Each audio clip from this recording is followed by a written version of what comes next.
Good evening. Happy Friday. Welcome to another episode of Easy 8. My name's Danny. It says it right at the bottom of the screen down there. And welcome to another episode of Online Painting Club. I'm a little bit put out this evening because once again I've got an issue with my sound, my music. I can't hear it through my headphones, but I've got all the little bars down there telling me that I've got music. So if you can't hear music, or if you can, let me know either way as soon as you can. Just let me know that if the audio isn't what it should be. If it's too loud, if it's too quiet, then you're going to have to be the people who tell me what's going on. I know why it does it now, because it's happened to me in the past 4 or 5 times. It's when I'm kind of tinkering around with the laptop, which I run all this off of. I play with it upstairs out of the studio, and I de-rig all of the equipment that kind of goes with it, and for some reason when I reconnect it all, it doesn't always acknowledge it straight away. In fact, annoyingly, it takes a live broadcast to kind of make it realize what it's missing, and then after the show it will work out fine. I don't really know why it does that, so if the music is too loud, or not loud enough, or just rubbish audio, or if my mouth is moving and you can't hear no words, then tell me. That would be great. Anyway, it's been a busy week for me. I'm absolutely pooped and tired, but I am raring to go today. I see that we've already got some people joining us in the live chat there. We've got Jeff Oyoy. He says music is just fine. Thanks very much. Kess. Hi, Kess. He says, hi, Kess. I know that Kess sent me a message earlier on and said, I broke my foot and now I'm at home for like 8 weeks. Sorry to hear that, man. I hope you're on the mend. I hope everything is okay. But hey, a live show to keep you company. Luke's also there. Hi mate, I hope you're doing well. Yeah, I'm a little bit put out. It always seems for the last couple of weeks that just before the show something has happened that kind of makes me go like, oh, I forgot what I'm doing. But yeah, I'm alright, I'm good. If you're new here, like I always say every week, this isn't a tutorial channel by any means. This isn't like, this isn't a tooltip show or anything like that at all. Far from it. There's plenty of that out there already on the internet. I'm not going to step on anybody else's toes. So if you're just looking for a little bit of company while you paint through your hordes of plastic models or whatever it is that you want to paint tonight, then we're just here for a little bit of live company. Come and join in the live chat over there. Drop us a hello or something in the comments down at the bottom. We're not just here on YouTube, we have Facebook as well. You can see that at the bottom of the screen down here somewhere. Yeah, you can join us over there on Facebook. Put pictures up of what you want to show off, ask questions, just join in the community. I like to be as active as I can on there. Haven't been recently, it's been a busy summer, but work life or whatever. We're also on Instagram, so you can go over and see some of the photos that I put up there. Don't put a lot of stuff up there. I like to put up either finished stuff, or if it's been ages, works in progress, probably due one after a while. But yeah, we're on there as well. And you can also join us on Discord at the end of the show for the Easy 8 after party, and you can come and join in with the rest of the community where we just kind of talk to each other on a video chat. But you can type if you want to show your face, or don't like the sound of your own voice, or don't want others to hear it, then you can come and join in there as well.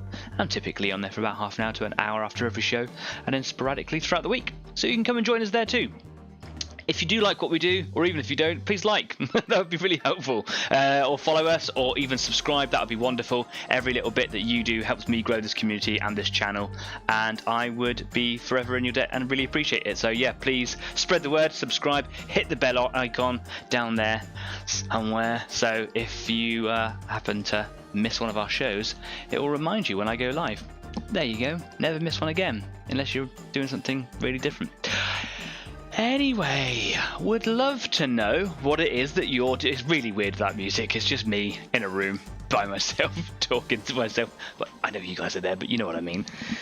Yeah, I'd love to know what it is that you guys are doing. So if you are painting a project today, maybe you're building something, maybe you're putting something together, trimming something off of a sprue, maybe you're painting something, maybe you want some help or just want to talk about something cool that you're doing. I would love to know what it is that you're up to. So drop it on again over there in the live chat or in the comments if you're watching retrospectively. Put my teeth back in. Yeah, it's been a busy week for me. As I said last week, I had to go away for a training sessions. It took days all the way over in the south coast of the UK, which is actually just a long from where I live. Yeah, some hours away. Spent many days out there in incredible direct sunlight. It was incinerating. Lots of climbing up lots of really high things because I'm an outdoors activity instructor. I lead instructors, so I had to train on how to rescue people who got stuck or injured, or how to check things, and it was very, very intensive, and it didn't unfortunately leave me with an awful lot of time to do some of the really cool stuff that I want to do in preparation for this week. So as I said last week, I'm going to be moving that to next week. I'm really looking forward to that. I've kind of got everything ready for it. I've had a little bit of a chance to actually do some stuff on the Rangers, which I'm going to be finishing off today.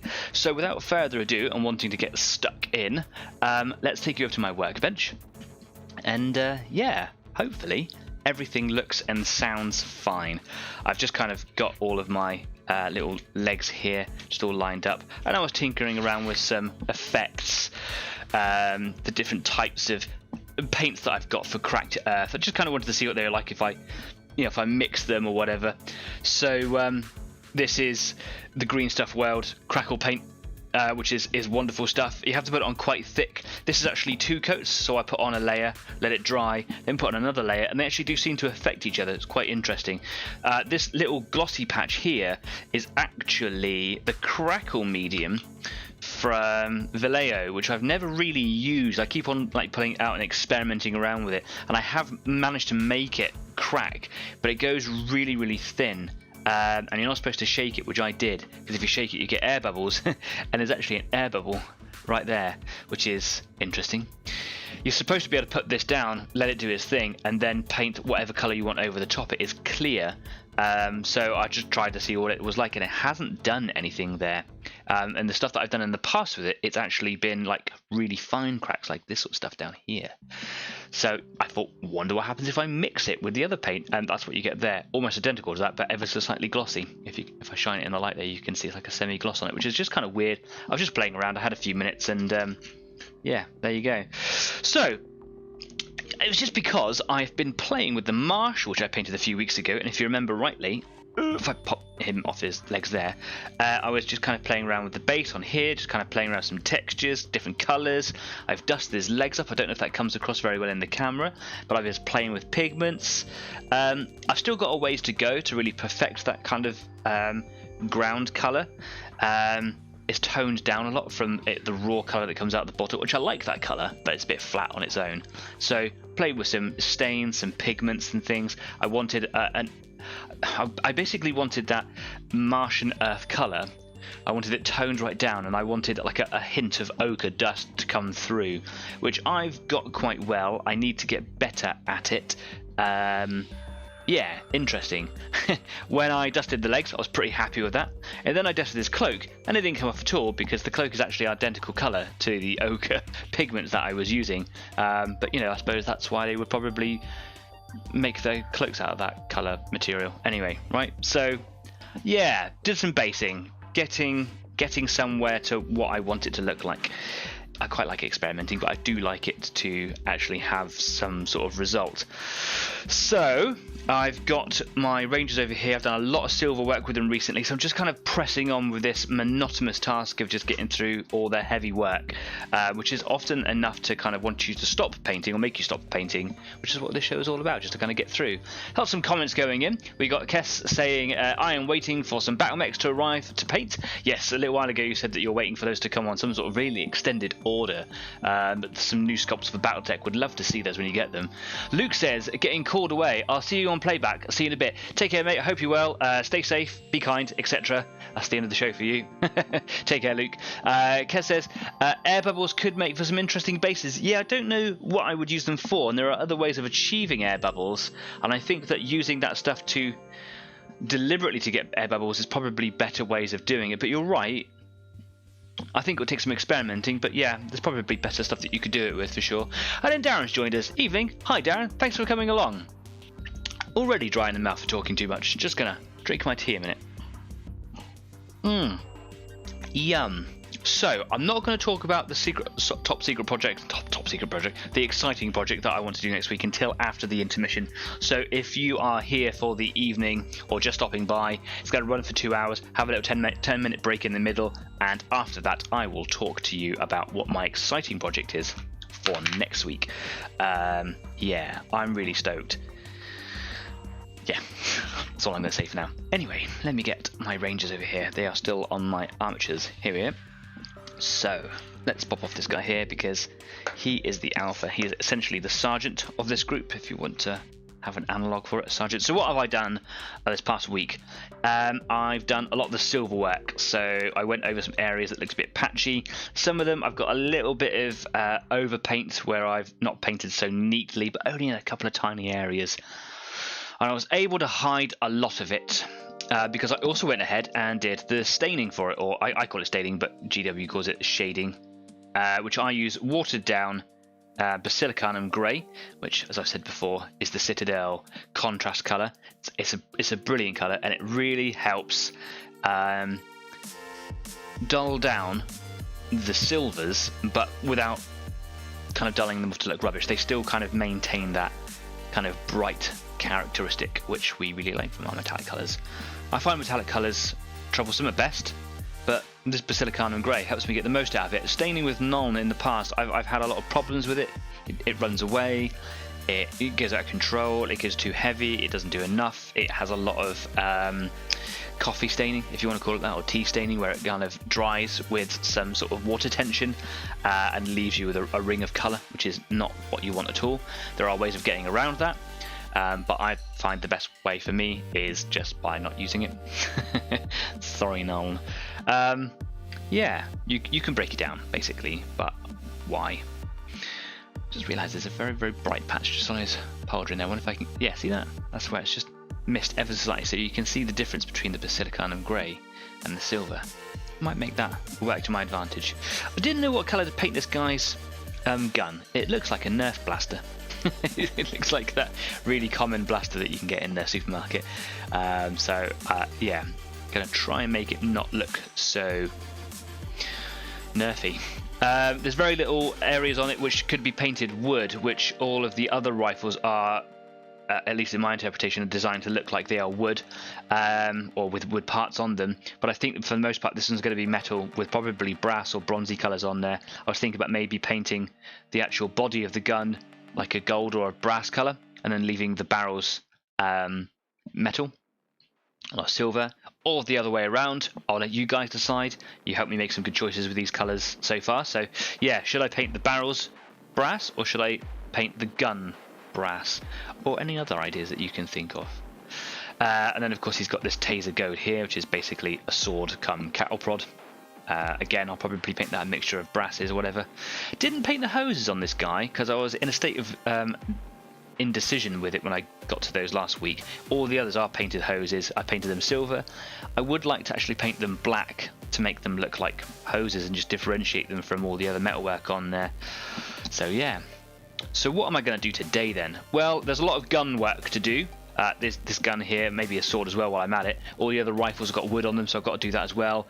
Got to do a little bit of highlighting on the overalls on these legs. Just a little bit of highlighting on the silver, so just every now and then just come in with a really brighter silver. Where are my silvers? This is the bright silver that I'll be using. It's really quite brighter than the rest of it. Here's my other silver, the darker one, so you can see the difference between the two. So a little bit of just highlighting, a little bit of dry brushing perhaps, just a touch. Adrian's joined us. Evening all. Hi Adrian, thanks for stopping by again for tea. I hope you're doing well, mate. So yeah, that's some stuff I've got to do. I've also some other bits and pieces, just, you know, other details like these little cable things coming down here. I might just do those brassy colours, keep the I like the brass and the gold because it applies to my steampunk theme. And then probably lenses and little details like the cog symbols and whatever. They're almost there. Some of them have got some purity seals, so I'll be kind of getting that on there as well. Where to start? I think that I will, just to kind of get it done while you guys are having a think and getting back to me about the colours for his gun, I am going to just get some white. I've lost it. Here it is. No, that is varnish. It looks the same colour, but it's different. There it is. I see it. There's my white colour. And I'm just going to put a thin layer on these purity seals, the little trophies, if you like, that just kind of hang off of them. Just so that when I go in with the other colours, they got a nice bright base to go over. So I've got my little palette on the side here, just a little dollop of white. I'm just going to come in probably with my Kolinsky brush because it's got a nice tip to it. So yeah, while I'm painting these, let me know what you think. Should this guy's pistol have brass barrels and a silver body, or should it have silver barrels and a brass body? You let me know, or any other colour schemes that you can think of. But I would like to keep it metallic, I think. I want to be quite bright and gaudy, I suppose is a good word. So, get some white on my brush here. I hope everybody else's week has been good. I've just been so tired. I had to drive 3 hours yesterday, straight away after finishing my course, because I had to get back to home to get online to do my maths course, which I was late for, but they knew I was going to be late. So as soon as I got home, it was a 14-hour day for me yesterday, basically, with lots of travelling in there after a very intensive course. And yeah, it has left me tired and a bit achy because, frankly, I am not as young as I once was.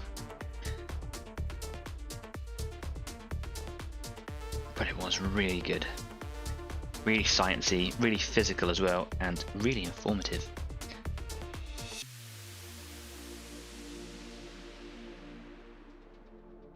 So I'm painting the seal on the top of this purity seal as well, because it's going to help me just kind of get the colours on there that I want. So I'm probably going to do, I always do a red wax seal, and I always do a parchmenty colour on them.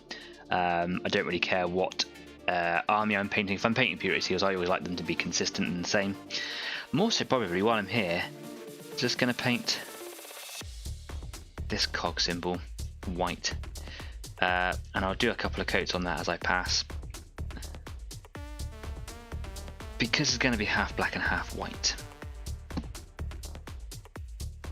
And the more coats of white I get on him now, the better, and then I can just go over it with black later, and half. Painting these little symbols is something that I want to get much better at. It's one of the things that I want to develop, because even though I did the last one okay on the Marshall, it could have been better. There, so that's that. Pretty much done right there. It's got no other things that need to be white on his backpack. Nope.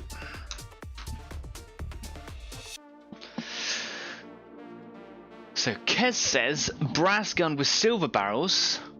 Jeff says the straps should or would be brass, barrels etc. steel are. I would think, yeah, that's what I was thinking. So the straps should be straps. What do you mean straps? The straps, you mean like the body of the gun? Yeah, is that what you're saying? Darren then goes on to say, oh, I'd leave the barrel silver, paint the other bits brass. Yeah, that's what I was kind of thinking. So you guys are pretty much on the same train of thought as I am. Good. Okay, let's go to the other one here. So you got to be careful with these guys, because they don't have just purity seals on their robes or anything. They actually have purity seals on anything. On their trousers, on their weapons, on their underwear. Has this guy got one on him? Sometimes they have them on the inside, so you got to be really careful. Don't miss one. Okay, well, while I'm here, let's paint this little effort right here.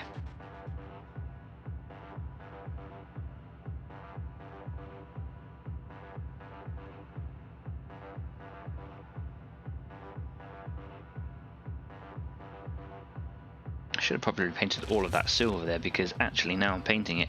Can you see the orange circle behind the icon? That's obviously an area that hasn't been affected or painted. Now, that sounds like I'm stating the obvious, but obviously that's going to stand out. So when I go in with a bit of stain maybe later on, just to kind of run in between all the cogs, hopefully it will kind of cover that over and just kind of blend it away. Any other details on this bad boy? Has he got purity seals on here? No. Little cat hair on it though. It's been sat here for a week without me in the house. Sometimes they have them on the guns. Quite liking the colour of the guns. That's just a layer of contrast snakebite leather, which I will go over with an Agrax Earth shade perhaps, or a Seraphim Sepia, and it just kind of adds to the wood effect, makes it quite dark. I'm still perfecting my wood colours, but that's what I'm doing at the moment. He has no other features on him, like this guy. Oh, he has a purity seal on his side. Check it out. Jeff says, yeah. Okay, cool. So the straps is the body of the gun. I understand. Kez says, a purity seal on the underwear might mean something else. Yeah, he is pure.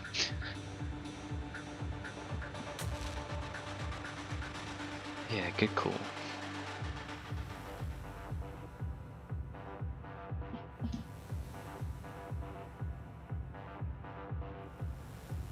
It's very lonely here without any music in my headset.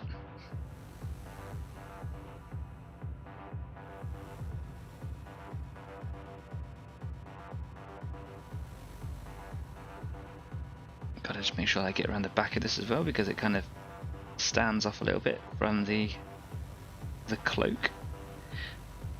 But it is stained under there when I did the staining of the orange, so it's going to add to shadows, etc. And I will shade them with a bit of sepia, so that I'll also help render him too. Has he got anything on his gun? No, nothing on his backpack. Wonderful. There are a couple of details on the backpack that I'm going to paint, but they'll all be different metals like brasses and things. Golds or whatever. Do you think gold or brass for the gun? I think we've established that we quite like the brass colours, don't we?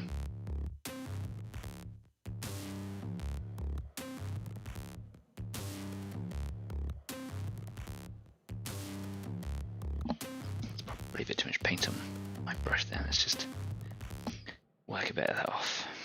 Got a bit heavy there. These little symbols, for the most part, you're not really going to see them that much because they're going to be behind their guns, but you will be able to see them a little. And also when they're in a full squad, who's going to be really looking.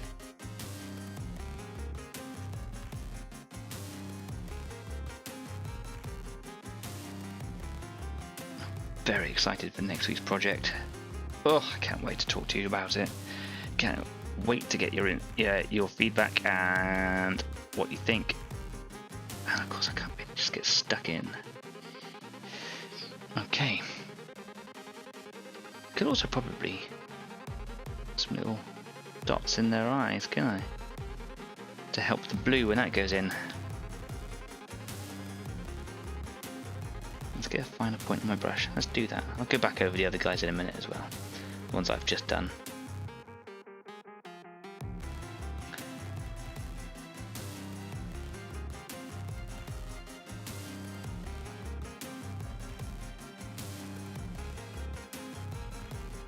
Looks like he's got kooky pupils because he's got different types of lenses.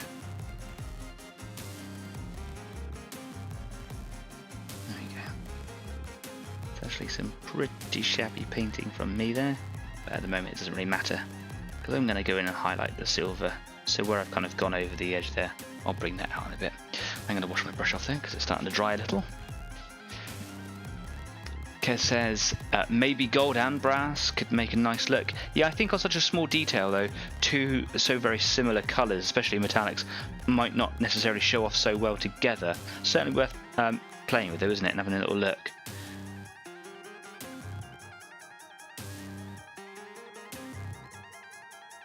Can I just get that little bit of overpaint out? Nearly. Come on, you.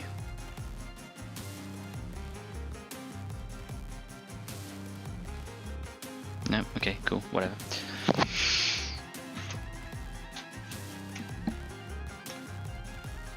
Alright, next one. It's got a purity seal on the inside. Now, I'm not going to go mental with this kind of white undercoating, if you like.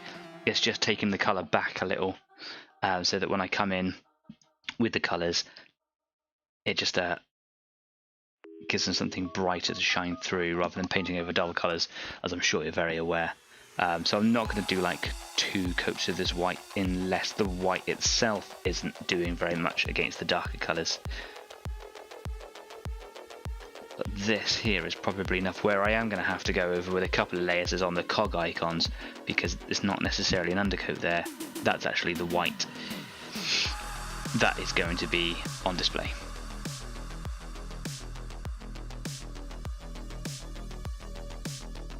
I've got an itchy hand, it won't stop. There we go.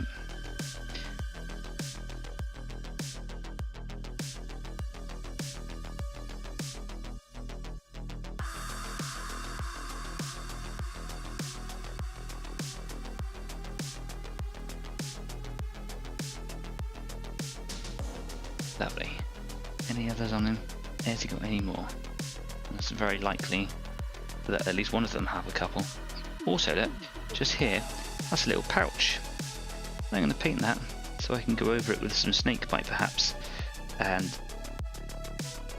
just allow it to stand out a little bit more. So again, I'm going to have to go back over all the others, just make sure they haven't got any other little details that could stick out. Now I might kind of come in with like an antique white colour and paint that as the base for the contrast paints, because contrast paints affect the base colour. They're like glazes essentially. Very good technical paints. Not necessarily ideal for the one coat wonder that they were originally sold for. So yeah, if I paint it a sandy colour or a creamy colour, it will really hopefully affect what that snakebite leather comes out like. As where I've been painting on the guns, I know what that looks like. We'll see.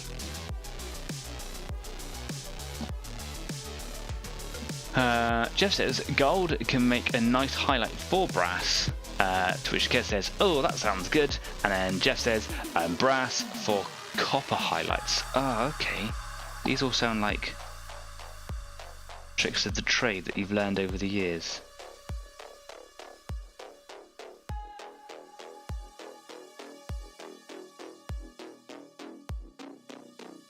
Right, and again, let's get some lenses in there as well.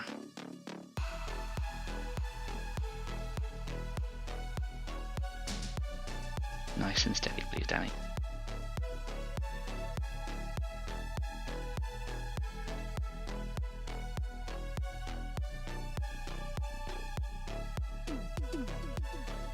That went in rather well. Now this one.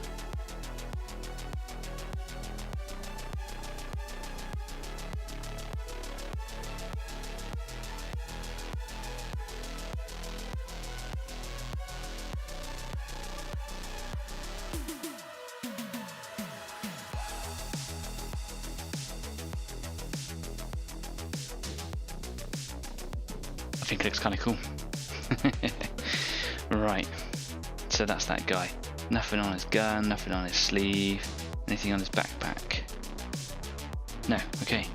And now one more, and then I'll go back over the others and revisit them. This is the guy with the really big gun. The Trans-Uranic Arquebus. I always have to say it slowly. Just check to see if it hasn't got any details on it. It has details on it that I'm going to pick out with italics, so I just want to make sure that there's nothing like parchments or anything like that. Anything on the backpack? No? No, okay, cool. He has one on his belt, or his belt line anyway. Let's get this one done. Here's a little pouch as well. Did they all have pouches in the same place and I just not noticed it? Yeah, paying attention to the details here, Dan. Well done.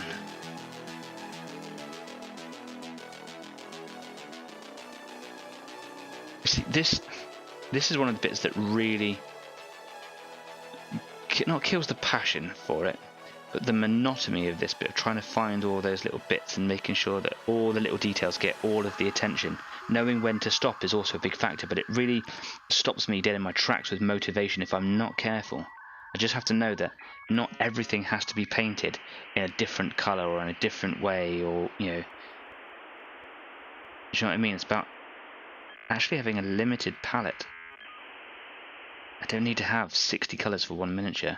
Actually, like 4 or 5 is enough, and you can still paint all the details and make them stand out. I think I need to wash my brush out. Trouble's transferring the paint. It's very easy to go over the top when you're painting think, oh, this is another detail, this has to be a different colour, this has to be a different colour, and it can look like too much. Or this has got to be painted to this standard. I will see this purity seal, so it has to have, you know, at least this level of detail into it. Actually, not really.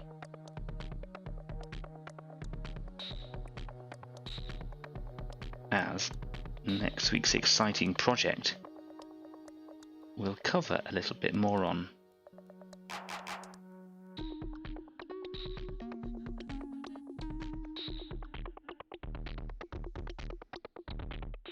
think I've got a bit too much paint on my brush there. Going on a bit heavy.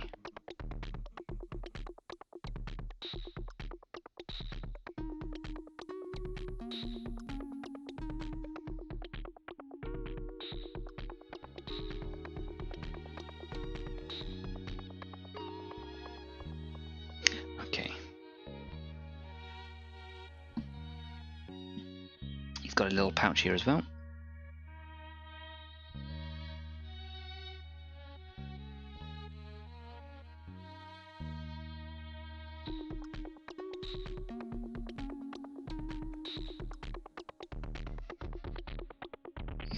So an example of having like too many different colors is that I could use like 5 different colors of brown just for, you know, differentiating between different leathers or things like that.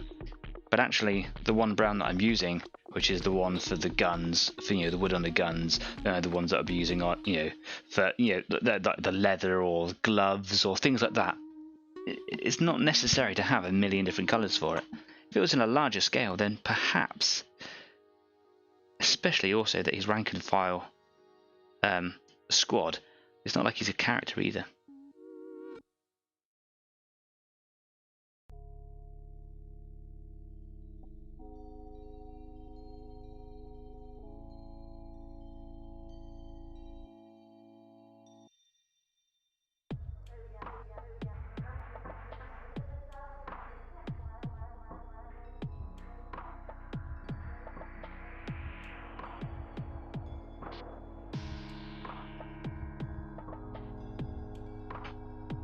There we go. And we need some lenses on, don't we? As this guy. No, I'm sure one of them had a purity seal on the gun. Perhaps it's one that's still in the box on the sprue, but I'm sure that on one of them there is a purity seal on the rifle itself. Okay, let's get some. Do you know what? The rest of that's bothering me. There we go. Let's get some lenses on there.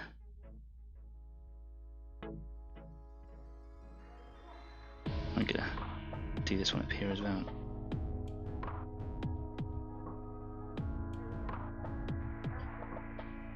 Some sort of scanner or torch or something. Wash my brush off again. And quite dry. Paint in the palette there is drying. Quite warm in this room again.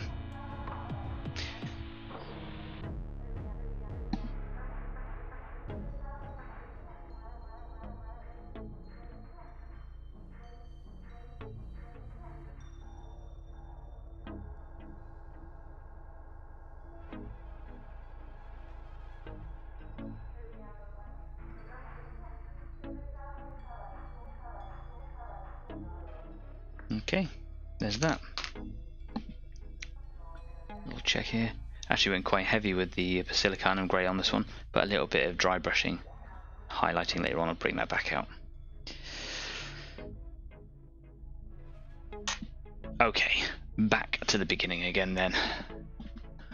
As Jeff's gone on to say, I used to find it's very easy to ruin a mini with too many colours. I would be lost these days with the colour choices. Yeah, no, it's not just the colour choices, but it's also the brand choice as well. There are so many brands, and each of them have their own properties and different, you know, differing properties within those individual colours. So you might choose a particular red from one brand and then a black from another because of all the different properties, and it can get a little bit much. There's a little bit helmet fire, you know. Oh, that's a really nice cup of tea that she made me. See that good and she is. Right, back to the beginning. I do have some on legs as well, I think, so I'm gonna have to go over those and have a little look as well. So Just a little check here. Some of them have gloves that I also need to be aware of, which I'm going to paint black. I'm just going to be very, very simple with that. I think I'm not going to do too much with that. Again, I think a less is more approach.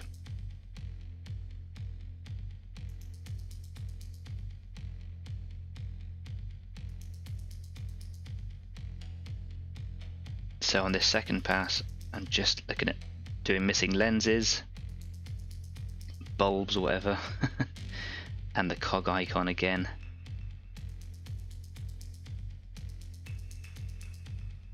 There we are. I'm not going to bother really doing too much with these. Don't think there's any point. Oh, look at that. Look at that. I knew there was another one somewhere. Every purity seal deserves at least one coat, come on. I'm good, I am. I've got my own show and everything.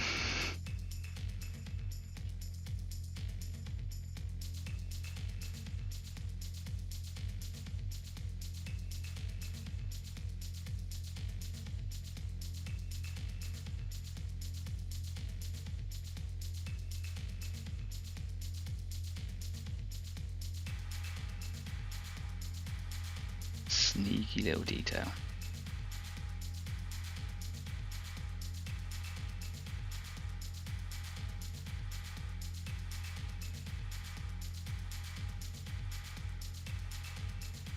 And then again, obviously just the back side of that one.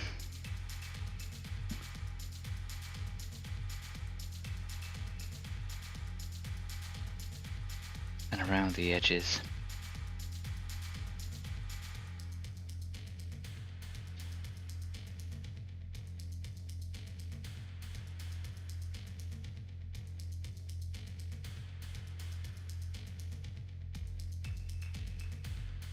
Okay. A quick check. Happy. Okay, brilliant.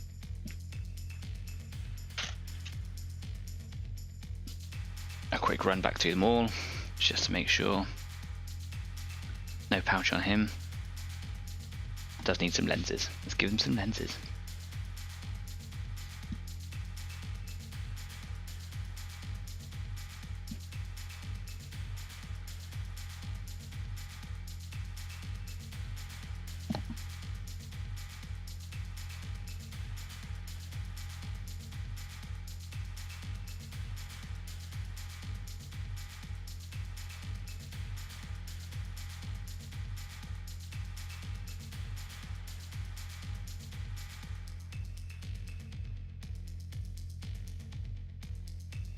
Again, if these weren't just standard rank and file guys, probably spend a little bit more time painting the icon and making sure it's neat. But they're rank and file, so, you know, try and make cutbacks wherever possible. This guy's got his lenses done. He has no pouch.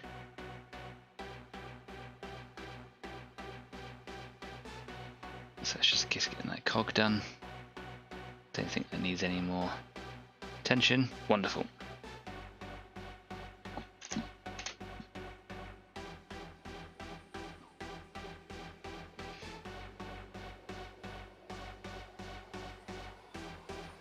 Again, he's got lenses. Painted, I haven't missed any lenses on him. No. I think there are some lenses on backpacks. But I'll have a little look through those in a second.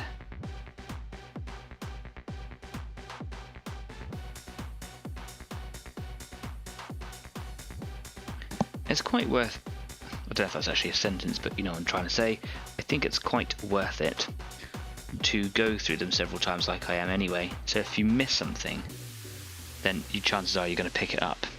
Rather than doing everything on one guy and then putting them away, you might be more inclined to miss something. So this little process is a deliberate process where I kind of pick them up and put them down, pick them up and put them down. Yeah, it's not, I wouldn't even say it's deliberate anymore. I don't even really think about it very much, but it has helped me stop missing little details over the course of painting a model. Like that little pouch in previous years, I would totally have missed that when I was a kid. So yeah, little headlights or whatever on the backpacks. They've got like a little lens up there. So I'm just going to go back through them all now and just kind of give those a once over. And then that'll be all of this white priming done. Just going to wash the brush out again. And then I'm going to go over to legs and have a little look to see if there's any seals, purity seals or anything like that on there that needs painting. I'm sure there's at least one. Yeah, I can see one. Okay. So back to this guy. Might give that cog one more go. And then let's look in the backpack.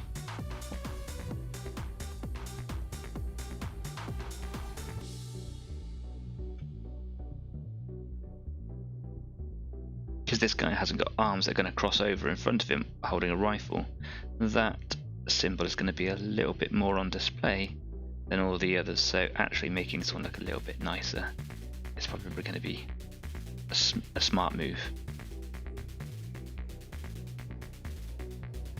There we go. Oh, itchy nose. Found an eye. What's going on? I've been infected with something. Okay. Lenses done. Purity seals done. Okay, now let's just move on to the backpack here.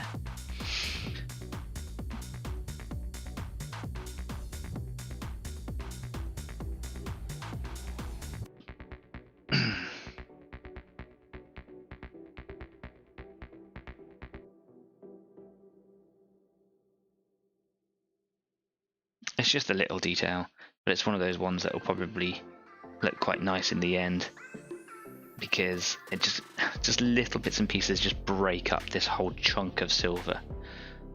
There are other details on it. Why is that not going into one point? Come on. There are other details on it that are probably going to be painted black, like hoses or brass sections on there, but just this little bit of colour here. There we go. Nicely.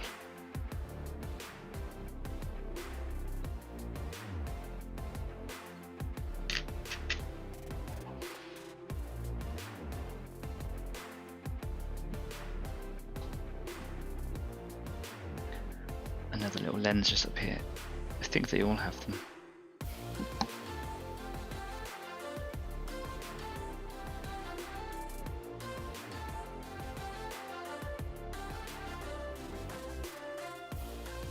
I'm going quite heavy with those, they're so small. And it's the only little bit of detail on there I want to be coloured. So yeah, I want it to be quite stark, quite bright when I come back to it in a bit. Talking with his mouth full on a show, that's professional. What's that time? It's 7:45. Nice. Moving on, and all I've really done here is painted little bits of white. But this is what I'm saying, this is one of those little monotonous tasks. Okay, that went on quite quick. That's good.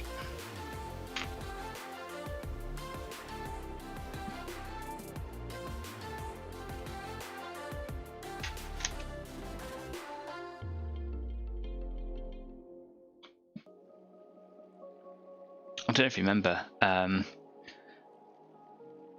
back along I said that I was probably going to super glue those wire armatures into the corks.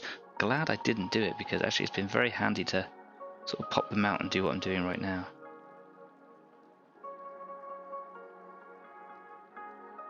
That hasn't gone very neatly, but oh well.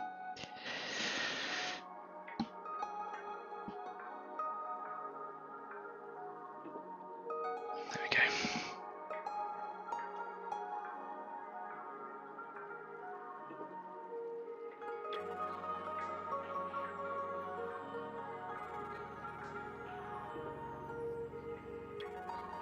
Go on. There we go. Oh, nearly ruined everything. Actually, we've got another comment going in. I'll be right with you. Just get this last little dollop on here.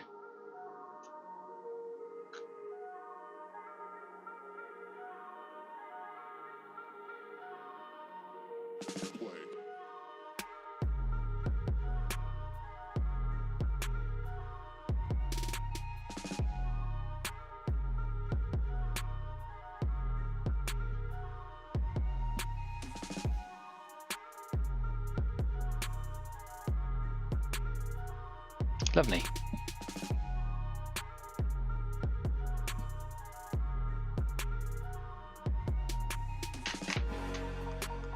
So lenses are going to be blue, torches or bulbs or other lights are just probably going to be red. Jeff says, how are they writing the new bigger Space Marines into the rules then? Can you use both? Yes, you can. A topic of much debate since they were released. They are supposed to be a new gene breed, if you like, an improvement upon the Space Marines of the old. I prefer the older ones. I don't mind the new ones. I just hope they don't move to replace them, which is looking like is what they're trying to do. I feel they were a little clunky in the background, in trying, in putting them out there. I hope that they do it justice. I don't know if they will. You can sit there and complain about change. Oh, I don't like change. Oh, you should embrace change. But sometimes, if it's working, don't ruin it. For sure, add new stuff in. Yeah. But don't replace things. Give people the choice. Of course, people who have the models will always forever have the models. Maybe the old ones will kind of go out of production, so it'll make them really rare. People won't be able to buy new ones. That'll take some time, I think. But it's about the rules. As they update the rules, are they going to keep the old ones in there? Because for the people who have armies of all the old ones, if they don't get updated, they're going to be kind of left behind. And that sort of mentality is for the likes of Apple, who, oh, you've got an iPhone 3? Well, we're going to phase that out by not making it, by not writing software updates or deliberately slowing it down. That's just, I think it's a little bit mean to your consumer base. So, yeah.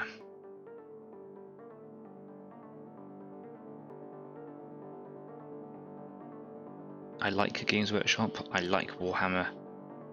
It's one of my favourite things in the world, ever. But sometimes I do wonder about their decisions.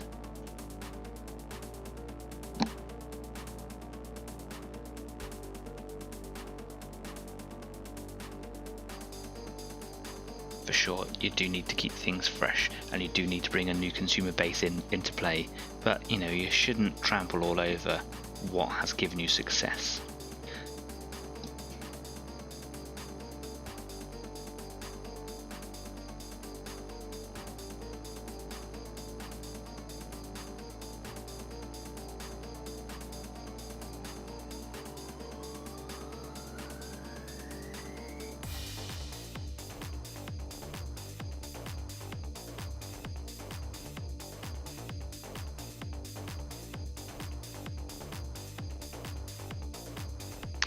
Okay, so we've got a purity seal on this leg here.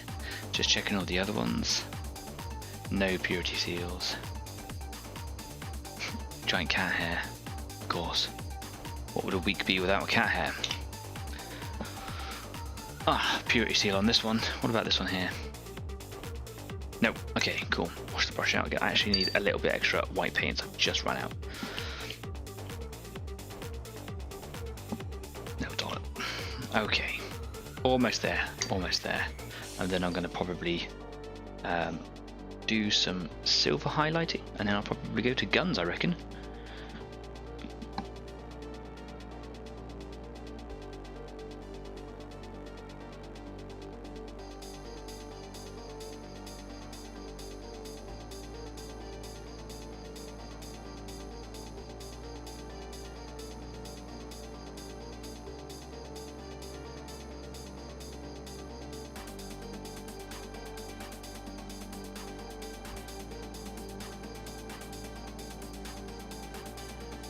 People say that they have a really tough time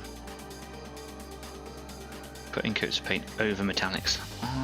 Maybe I'm just not an experienced enough painter, but I've never really had that problem. I can't think of a time when it's ever really affected me.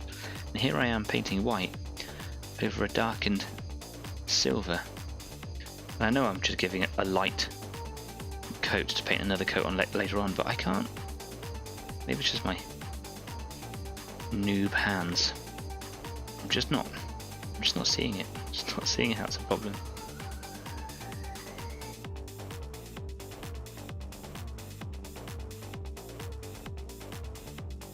Okay, that's all my purity seals done. Wonderful. How are you guys getting on painting your projects? Let me know. I would love to know. Tell me what it is that you're painting. Send in photos. Put them in the comments section of this video. Show us over on Facebook. I want to see it all. Yes, I do. Okay, so I do need to. I've stained these trousers, but I do need to highlight them. I'm just trying to remember what I highlighted them with. I think it was one of my very, very light purples. Having a look at this guy here. Yeah. It's a very low-key colour on there, so I don't really care about it that much. But yeah, they do need a little bit, because the colour I've got is actually really, really close to the colour that's in the book. Right, I think I'm going to do a little bit of guns and come back to silver. Got an itchy finger. Got all itches today. Perhaps something is reacting with me. Maybe I've touched something earlier that's a little bit irritant. Can't stop that tea though, that is lovely.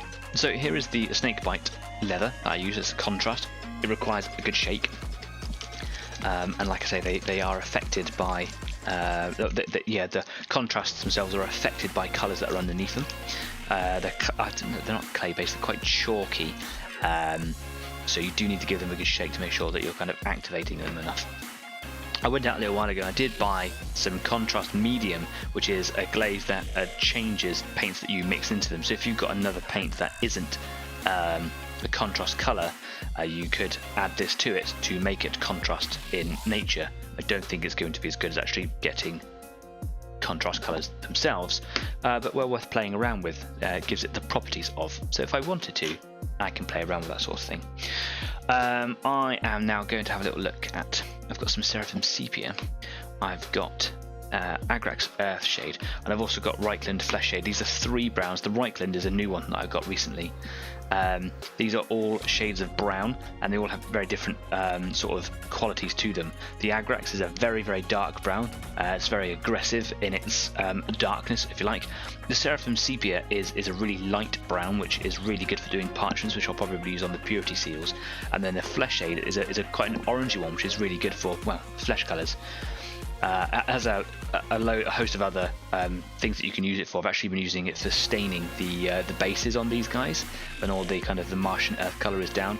But I think when it comes to the wood, where the last time I did sort of browns with the contrast, I did it on this guy, did a scabbard, didn't really do a great job of it. I think that was Agrax over the top of Snakebite.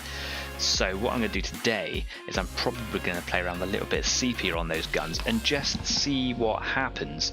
So the best bet here is just grab one at random. Here we go, this one here for example, and I'm just going to apply sepia over the top. See what it does to that colour. It might not be very good at all, and I might have to kind of change it entirely. But if you remember last week we were talking about adding silver to these anyway, so the tops of these guns here are going to be metal, like a metal barrel housed in a body of wood, and then these little lines here will be gold. So there's loads of details to do on these little things. So it's going to take me a little bit longer than just tonight to finish these guys off. I think we all knew that. There's still loads of other details on these guys, hoses and pipes and tubes or whatever. But yeah, next week's exciting project. Just gonna give this bad boy a really good shake. I have noticed that Reichland Fleshshade is really frothy, so if you shake that up, it's almost like you've got dish soap in there. Be careful. Right, let's just move these bases away. I don't want to get shade on those. Here we go. Let's see what happens. I think I'm going to be quite liberal with the application of this. If I paint it on the top first, because that will eventually go silver. That's quite nice. If I go quite heavy. I don't want it to be too dark a brown. I don't want it to just turn into what that scabbard is. I think I haven't really achieved a very good look on that scabbard. Because I could have just painted it block brown and it would look pretty much the same.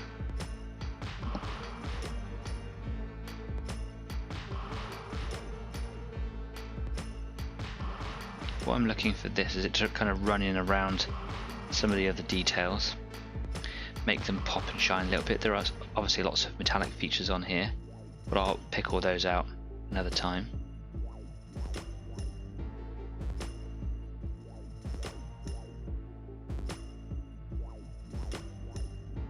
I'm just giving it a good covering because I want it to hit everything, and then I can choose what to change later.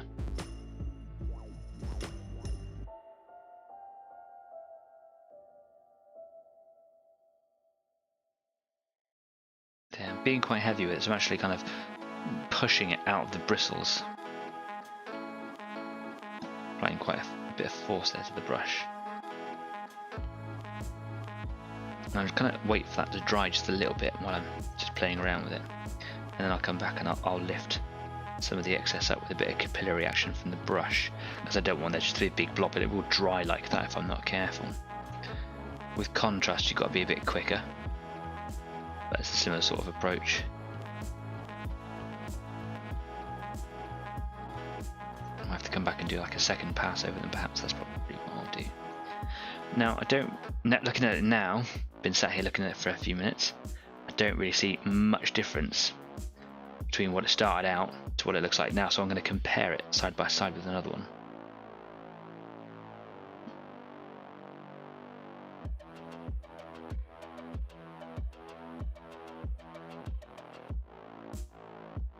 And it might also benefit me just to kind of hit just a couple of places with a bit of Agrax as well, just to, I don't know, add some extra definition, because it's so dark in comparison to all these other colours.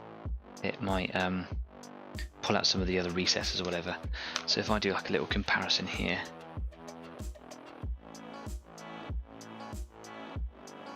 a subtle difference to be sure.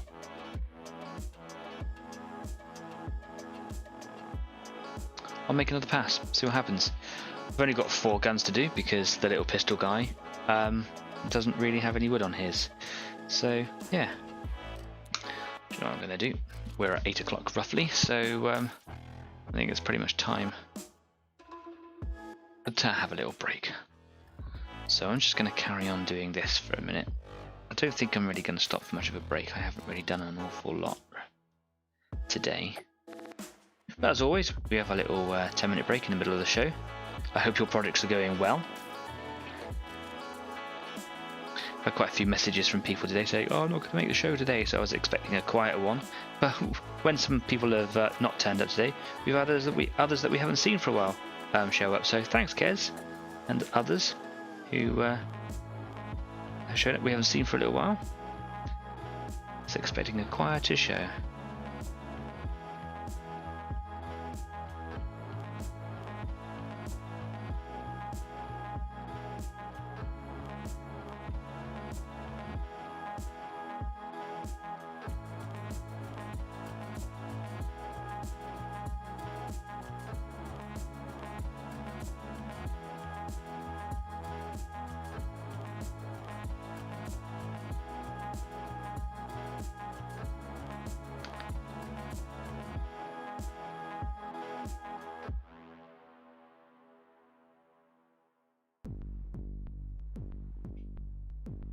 Probably could have done with another layer of snakebite, to be honest, but you know, too late now. Let's get these guys all positioned properly here in my foam. Right, well, we'll take a quick break here, so if you need to go stretch your legs, refocus your eyes, go get yourself another drink or something like that, now is a perfect time to go and do it. We'll be back here in 10 minutes. In that time, you should definitely go and change your paint water. So I'll be back in just a few. See you in a minute. Bye.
And I'm back. I just want you to understand how difficult it is to find out where an audio cue is when you can't hear your own audio. Anyway, I'm back. Yeah, had a good break. Got brought some cake. Was lovely. Thanks very much. Hope you had a good break too. Hope you changed paint water. So let's have a little look at what we're gonna be doing next week. Really excited by this. Let's move. No. Let's stay there. Let's go back to the workbench where I can show you the model that we're going to be working on. This is an interesting model. I'm quite fortunate that I have this model. It was given to me, so I've kind of got this one unique model to play around with, and I'm so excited I don't really know what I'm talking about. So let's go over to the workbench and have a little look. So this is a Space Marine Primaris Reaver. This is one of the new Space Marine models, the newer style that we were just talking about a minute ago. It's a little bit unfinished. I've got a little bit of stuff to put on him, like he's got another arm, a head, and a couple of wingy bits, and a base, obviously. This was given to me by my dad. Thanks, Jeff. This was a little free gratis thing that came from Games Workshop, where they were giving away little, free gratis things for, hey, come and have some free models, because they were trying to promote their business, I suppose. And I ended up with this bad boy, which works well for me. I do have a Space Marine army. I haven't done anything with them for a long time. I'm looking to change my paint style when it comes to those guys. I spoke about these with Kyle, my co-host, who hasn't co-hosted with me for such a long time, because he, many episodes ago, was talking about how he likes to do his Blood Angels Space Marines, and he wants to do them grim dark, and he's achieved a really good look with his Space Marines in his grim darkness, just by simply painting them all black, like a base color, and just simply dry brushing the color on, maybe in a couple of passes, but he doesn't really change the tones, and it just looks really good. And it's got his, though it's quite simple, it's far from primitive. It's got him a very good looking force, very sizable force in a very short space of time. However, I want to try a different approach with grimdark.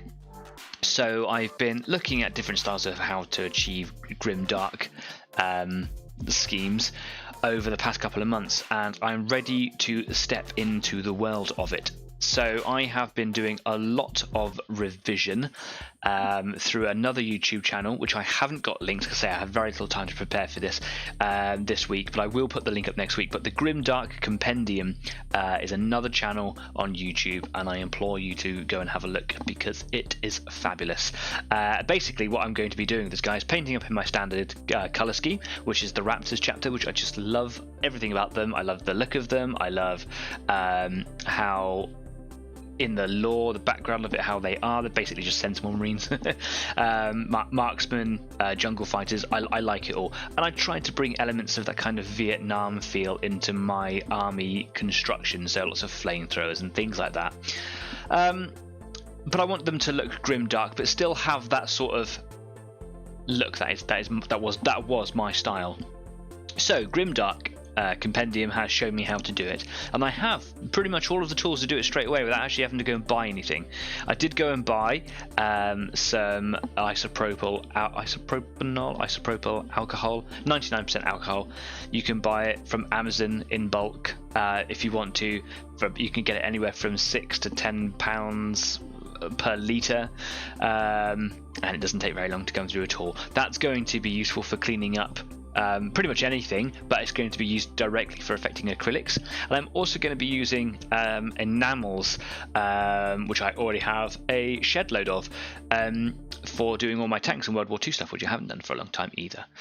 So I'll also be using some spirits. In America they call it mineral spirits, but over here we call it white spirit, and that will be used for affecting the enamel paints. So basically the idea is that I'm going to paint this guy up in my colours, but I'm not going to do much highlighting, if any whatsoever. I'm going to paint him the base colours that I want him to be painted with. I'll put all the attention into detail and whatever, so I'll paint little emblems, I'll paint other little like buckles or whatever, but I'm not going to do any kind of highlighting. In fact, I'm not going to do any kind of shading or anything. It's literally going to be block colours in. That'll probably take me a couple of days, hopefully before the show, but we'll see how much time I get this week. So the first part of the show might be finishing parts off. It shouldn't take all that long. Green, some silvers, some brassy colours, some blacks, or whatever it might be. I've got a little logo, like a 3D printed logo to go on a shoulder pad, which doesn't exist right now, so that'll go on there as well. And then the idea is that I would use I've just put it down. Where's it gone? Here it is. AK Streaking Grime. This is a wonderful product, and it has a range of applications that were never really intended for at its creation. Obviously, it was created to create these streaks that I've used before on other 28mm models. I'm looking to do it on my 135th Panther when I get back around to doing that. Basically, I put this in the airbrush, and once he's had all of his colours painted on there, I just saturate him in this, and I kind of let it semi-dry or even just dry, and I can agitate it with a, accelerate that with a blow dryer. So I'm going to see if I can borrow my partner's hairdryer. And then with cotton buds, which I don't necessarily like buying because they're bad for the environment, but I'll get the ones that have the little wooden sticks in them. And then with mineral spirits or white spirits on a cotton bud, basically you start taking this away, and it leaves you with a very, very simple but extraordinarily effective appearance at the end of it. There's a little bit more to it than that, and the Grimdark Compendium has 4-part video on how to achieve various different aspects of it, and it goes into a bit more detail than that. The first video is just talking about the products themselves and what to do with them, and the videos are incredibly good. I implore you to go and have a little look, and I'm actually going to drop the gentleman a line because I think it's nice. So yes, that's what I'm going to be doing next week. There is a part of me that wants to do this grimdark style to everything that I do. However, as much as these guys will probably look really good in it, I think it's important to make sure that as a painter that you have different styles.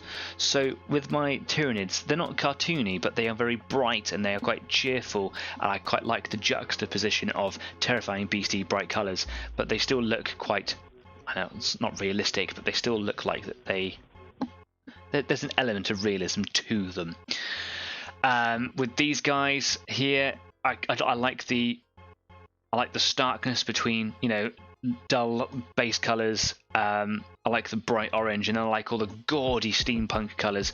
Grimdark will probably suit it very, very well, but I think it's important to have those differences. And then again, when it comes to my realistic war vehicles like the 135th Panther tank, Grimdark is not appropriate for it. It's not just the streaking grime. There are other things in there as well. There are other enamels. I have them all. There are some shades that were being used by the gentleman on Grimdark Compendium that I don't have, but I can make very easily just by adding Lamium Medium to any colours that I have. This is Lamium Medium. In fact, I'm only missing one because he actually uses not that one. Where's it gone? He actually uses Carabao Crimson as one of them. And he talks about how you should use a really kind of washed out palette, so a desaturated palette, so there's no real bright stark colours that kind of come through. It's all very faded or kind of washed out. But then there's really high contrasts and very little middle ground. It's a fascinating set of videos. Go and watch them. They are really interesting, even if you're not going to do anything grimdark. But that's next week. I'm going to do a grimdark Space Marine, and I'm hoping it's going to come out really well, because if not, I'll cry for a whole episode. Anyway, that's for next week. Looking forward to it already. I've got my Screaming Skull colour here for doing parchments in a minute. I've also picked out my blues. This is for my lenses. I had a look at my Marshall, and on his backpack he actually has a little green light, so I'll do a green light on all my guys. He actually has a little red light on his servo skulls, so it'll be green lights on the backpacks. I've just dropped his legs. I'm getting excited now, so I'll just put him over there. So here are the other metallics that I have. These are all my warmer ones. So I've got Glorious Gold, which is the base gold that I've been using on the other guy. This is a Polished Gold, which is a very, very bright gold there. I've got a Bronze, and I've got a Brassy Brass, and I'm wondering which colour I should do for all the pipes and tubes on them. And I'm also wondering if I should do these colours on the body of his pistol, the little Alpha's pistol. So I'm thinking maybe maybe I should do like a brass colour or a bronze colour. I think I'm going to stay away from too much golds. I think they're a bit too gaudy. They're really good for ornaments like the head crest here. Yeah, I bring him in a bit closer. I think that's what golds are really good for there. But all the other details, I think the brass or the bronze would be really good. What colour do you think would be really good for pipes and barrels? I'm thinking bronze, maybe even brassy brass as a base, maybe like a warm shade over the top. Maybe even a black shade, probably a bit too much, but maybe like an Agrax earth shade to kind of lend definition, and then maybe a bit of a highlight with some bronze perhaps. What do you think? Or maybe I could even do like a bit of a see, it's a bit too stark a contrast, isn't it? I don't know, tell me what you think. Tell me what you think. While you're thinking on that, I'm just going to quickly go ahead and paint some Screaming Skull onto some parchments. So yeah, oh, I'm excited about Grimdark Space Marines. It's probably one of the nerdiest things I've said all week. Well, I've been surrounded by very cool instructor people and not really flexed my nerd muscles at all. I did finish my Black Library book that I was reading, so I have now read the second part of the intro trilogy to the Horus Heresy. That was exciting.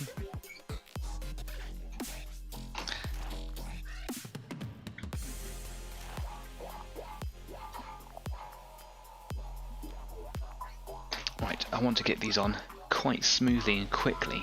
So I'm just probably going to put a little bit of retarder medium into that, just a little bit, because it is that colour that I'm using there isn't an airbrush model. Sorry, airbrush model, an airbrush paint, which I'm used to because they're thinner, and it's also going to be just thicker coming out, so I probably need to sort of water it down or thin it down. So applying a little bit of retarder is probably going to make it a little smoother. Just wash my brush out there.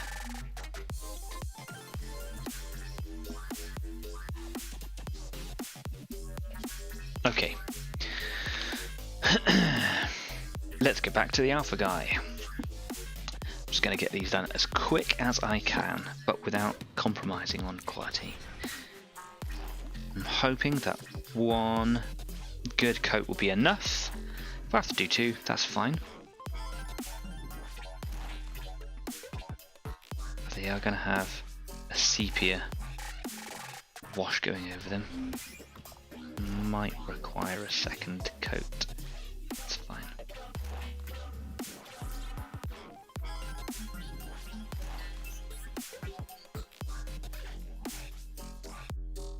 However, might get away with that. That's looking quite good. Okay.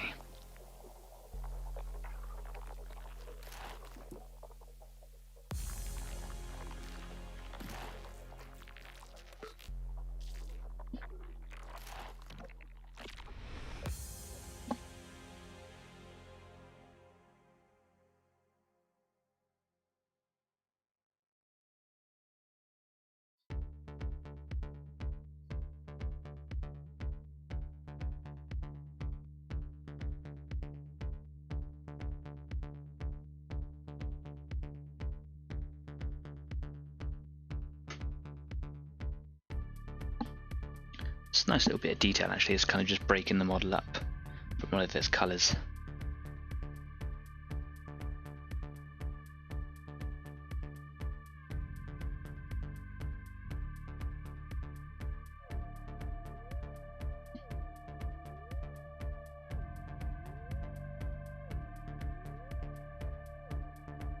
Holding that very crookedly in my hands, but we're getting there. There we go.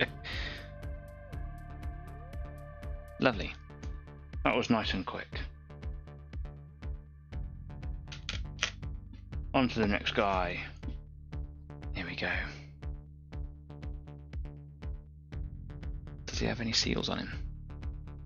You've got no seals on you, mate. Oh, I'm so sorry, pal. He's a new guy, inexperienced. That's fine. Well, I'll make sure he is hopefully one of the guys that gets them on his legs then. I still don't know what legs are going to be matched up to what bodies. I got them all mixed up ages and ages ago. It might be that they have very specific ones that get attached to the bodies, I don't know. Or maybe they can go in any combination that you like. Obviously the guy with the giant sniper rifle's got to go on the giant sniper rifle stand, but the others might just be able to go on in any order they like.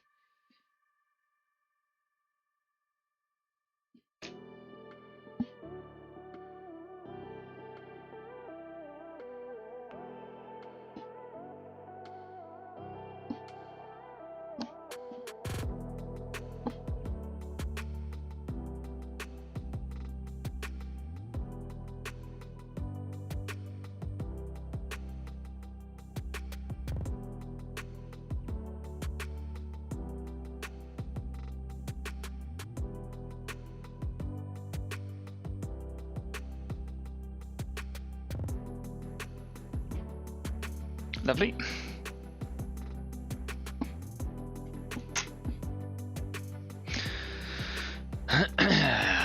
Don't forget that this show isn't just about me, it's about the community at large, which you are. Not just a part of, you are it. So if you want to have any of your models or any of your work in general just kind of shown or talked about on this show, then drop me a line. You can get in contact with me here on Easy 8 through the live chat just over there, or you can drop us a comment in the comment section. You can get in contact with me on Facebook or Instagram if you like. You can catch me on Discord after most of the shows, and you can tell me what it is that you want me to talk about. You can be a part of our community spotlight. We'll take some pictures of your stuff, we'll show them to the community, maybe just get some praise, maybe get some feedback, constructive criticism, or maybe you just kind of want to be praised. Maybe you've got some questions you want to talk about it, go, hey, what's best for the next step? So yeah, get in contact if you're interested. Don't have to, no pressure. Maybe you've got a business that you like, you've heard of, had some good experience with. Maybe you own a business and you kind of just want to have like a free shout out. I don't do sponsorships or anything, so yeah, it will be free. I just kind of get to talk about it, and yeah, maybe it's just a good experience that you've had with a company. Maybe you know someone out there, a private business, makes really good stuff, and you just kind of want to talk about them. Hit me up, let me know.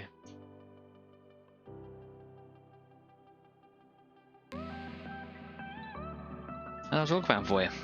Maybe you want to be a guest on the show. You should definitely get in contact with me about that if you want to. Come and be a guest. Right, legs. We've got two sets of legs, haven't we, that have got purity seals on. There's one, and there's the other. Let's get some colour on these as well. Now these ones, that white has gone a little bit thinner on these ones, maybe just because it was getting to the end of painting that set. Or maybe it's just because of the background colours affecting a little bit. Maybe the silver has played a part of that. No, on this one's the blue bit. But either way, it might take a second coat of this parchmenty colour. And I'm not going to faff with this colour. I'm just going to give it a gentle wash of Seraphim. I might come back with a small highlight of white, or maybe straight back with this Screaming Skull colour again, the off-white colour, just to reduce any intense areas of that washing colour. And then as and when I feel like I've got the steady hand for it, I'll see if I can do like a pass of text. Just getting a little bit of black on the underbrush, just doing little squiggles and things like that. I'll see. Got quite a lump of paint on the end of that brush there. That's very heavy-handed there. I got a comment going in from Jeff. I think I kind of miss working on something that small rather than the big terrain pieces. You can put so much into a mini without having a giant workshop. Yeah, true. However, I have taken up a very large space in here. Yeah, I like it. I like working with minis. I do, however, want to do some terrain stuff as well. And maybe that's just around the corner. I've been so busy with work, and well, you know, we all have to pay the bills, and I unfortunately I do absolutely love my job. If Easy 8 ever turned into a full-time job opportunity, then I would very seriously hold that in the scales. I don't know what my decision would be. It would be a very long decision. I don't know what I would decide in the end anyway. But I do love this, and if Easy 8 suddenly opened up an opportunity for me, I would give it every ounce of consideration. And I'm not getting any younger, and the job that I do is a young man's game. I'm not without my spirit and energy though, so I've got some time left in me for what I do. But the more I do this, the more I really get stuck into it, and having a show really gives me a direction. I don't just sit and aimlessly paint. I mean, I still do aimlessly paint, but I certainly do a lot less of it than I ever used to, because I have content to think about. Anyway, I digress. I would love to do some terrain as part of the show, a proper build, not just kind of faffing around, like a proper dedication to it. I want to do some scratch build stuff as well. I want to do some sculpting. There's so much stuff that I just don't necessarily have time to put all of my passion into. We'll see what happens. The community needs to grow, frankly. So yeah, pass word around and I will do more. That is a good cup of tea. Right. Let's have a little look at brass. You guys haven't come back at me with any kind of considerations for the brass, so I think I'm just going to get applying because I don't want to waste too much time. That's not your fault. If you haven't got any opinions, you haven't got any opinions. So I think I'm just going to go straight in with a bit of bronze, see what that does. Brass is quite dark. Do you know what? No, I'm going to go with brass. I haven't used it nearly enough, and brassy brass is a comical sound, and I think it needs to happen. Bronze. Oh, I'm in such a place of indecision. This is where my struggles are, you see. No, I'm going to go bronze. Brass. Brassy brass. Because I can always highlight with a slightly light on if need be.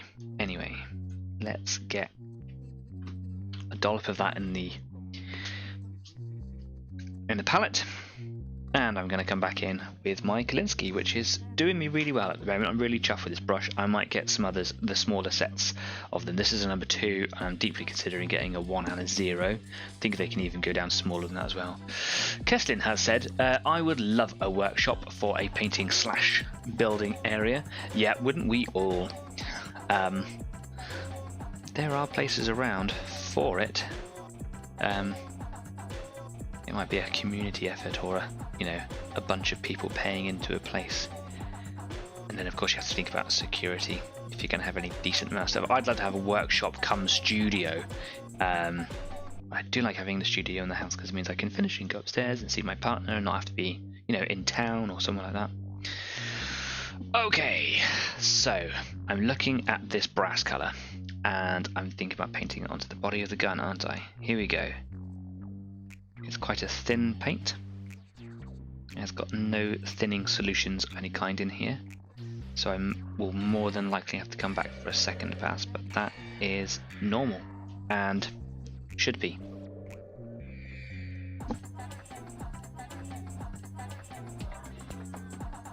I'm actually struggling to hold this guy. Stay still, please. Okay, there we go. How are the sound levels, community people? Are my volumes all over the place? Have we got distortion? Is it too quiet? Is it too loud? Let me know. I haven't been able to hear the music all evening. During the intermission, I had to put the video on my phone so I could hear the music being played.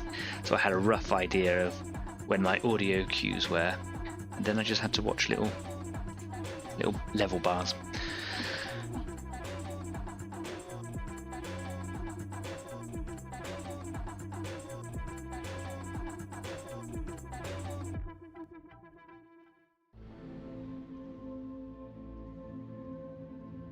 Having a bit of a struggle transferring this from the brush, so if it carries on being the case I might have to put a bit of flow improver in there, which is a substance that is designed to help the paint transfer from bristle to miniature.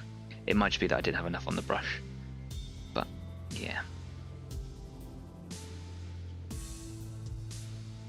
There we go.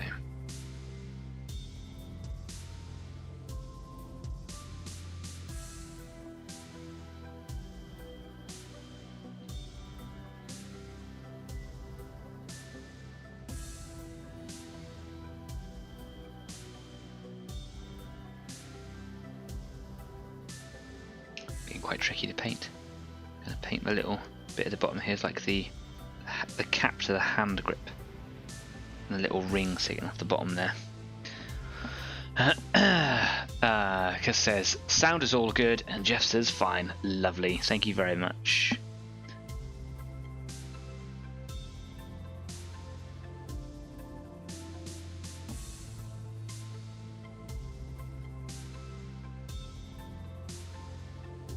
It's quite a tricky paint to apply by brush here.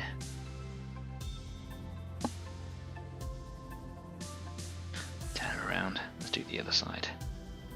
Might have to take him off the cork again. That's fine.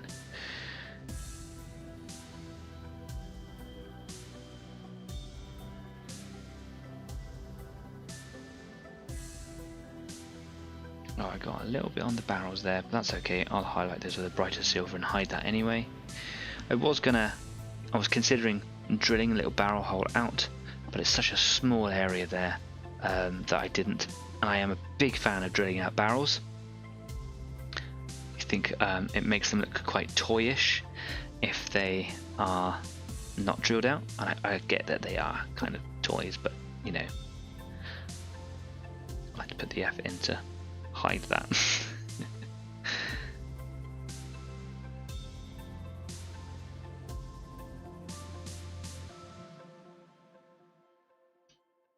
There is a small area of potential wood in here, the hand grip just in there, so I'll probably go in much later and just drop a little bit of dark brown or something in there. It's not really an area where we're going to be looking too closely. I see Jeff says looking good. I hope that is the brass colour here. I quite like it. It's not as bright as gold, obviously, we've just spoken about that. I quite like it. Yeah, because I'm so used to working with that brighter gold colour, glorious gold from Vallejo. I was expecting it to be a brighter colour, but obviously it's not. It's going to take a minute to kind of settle into what I expect.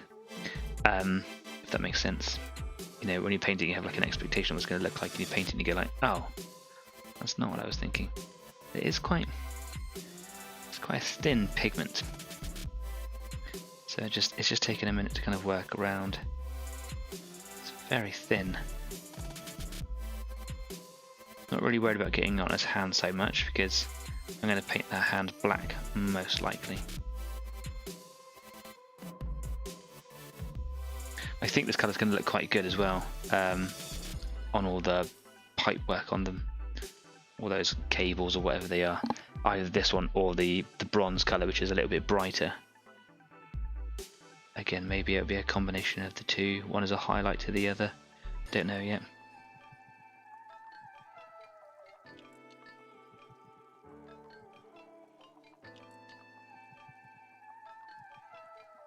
And I might do a little bit of flesh shade over him, over this brass colour rather than Agrax, just to, because it's got a bit more of an orange sort of base to it.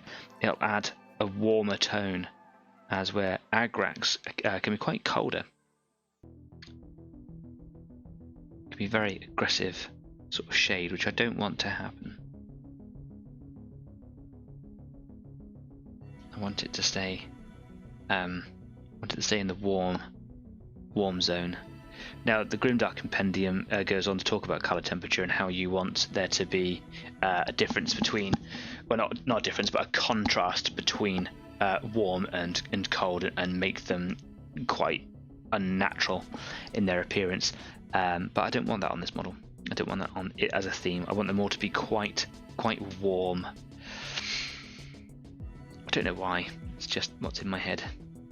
So I go with it. Follow your heart. Okay, I'm thinking about doing some banded straps things. Maybe this little casing bit here, maybe this little bit here on his taser, maybe the pommel as well, even though I've done that silver already. But whatevs. Getting all colloquial there. Whatevs.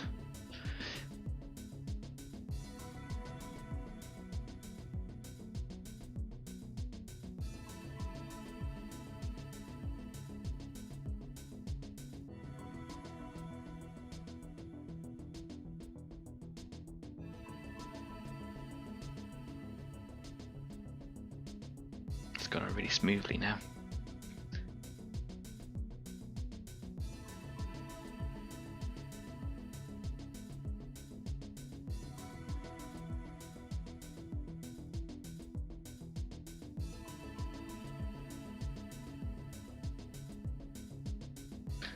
Working with this colour really takes me back to that time when I was painting that test Terminator model that I had, that for Kyle. Do you remember where I was painting it different metallic colours and working with different types of paints to get different grim dark effects? Kyle was kind of getting ready to step into the world of staining with oils. It was like his next development. The last time I spoke to him, he had everything ready to go for that little mini project, and then obviously he's been working because, like I said, you got to pay the bills, right? You got to pay the bills. Everyone's got to have a work. Oh, I dropped him.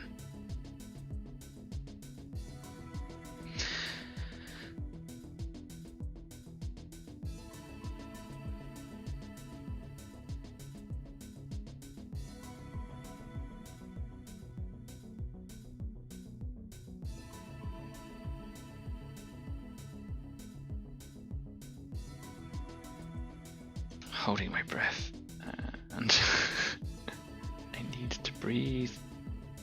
There we go. There's some little details on here that I don't know whether I should pick out or leave out. I've got this little bank of coils here, but obviously if I paint it the same as this brass colour here, it might all just kind of blend in a bit. So I might just, less is more, leave it for a bit. Maybe I'll paint that a little bit black, just kind of break it up a little bit. Pommel, let's do it. Yeah, let's cap it off brass. Let's do it.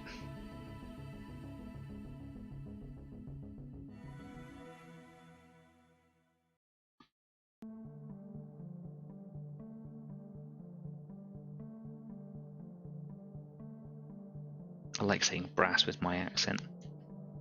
Real bumpkin. Real southwester. Brass. Oh, I've got some on his cloak. Let's wash this brush out. See if I can get rid of that immediately.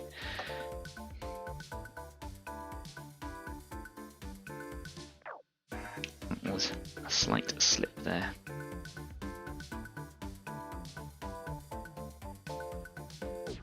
Almost.